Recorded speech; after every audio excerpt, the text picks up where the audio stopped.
ஆதவன் media நேயர்கள் அனைவருக்கும் வணக்கம். இப்போ இந்த பதிவில் பார்க்க இருக்கிற விஷயம் என்ன அப்படின்னு பார்த்திங்கன்னா, விபத்துகளையும் கண்டங்களையும் ஏற்படுத்தக்கூடிய தசாபுத்திகளை பார்க்க இருக்கிறோம்.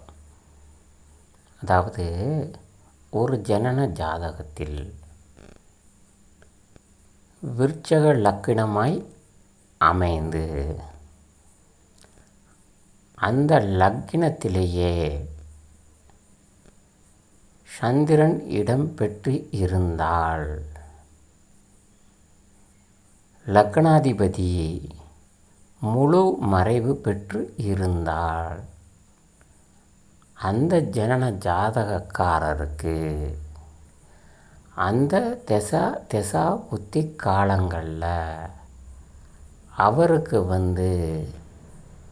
ஒரு விபத்து, ஒரு கண்டங்கள் அவருக்கு ஏற்படும் என சொல்லலாம். ஒரு விபத்து, கண்டங்கள், ஒரு உயிர் சேதம் ஏற்படும் என சொல்லலாம். நேயர்கள் அனைவரும் தொடர்ந்து நிகழ்ச்சியை பாருங்கள். நன்றி, வணக்கம்.